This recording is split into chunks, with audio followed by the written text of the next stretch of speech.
Ini suaminya nggak mau dicerai, Mbak. Aku cuman bisa bilang gitu. Alasannya silahkan diskusi dengan suaminya. Kan seperti itu ceritanya.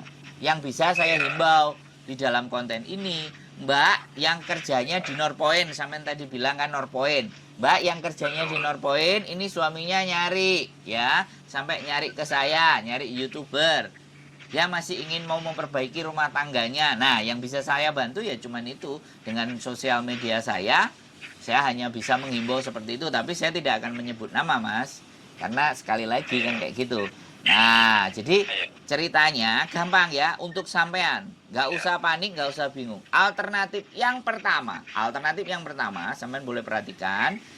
Sampean susul ke sini, sampean cari di sini, itu alternatif pertama. Alternatif kedua, sampean bisa datang ke pengadilan agama di tempat istri sampean berada, dan di situ nanti sampean akan cek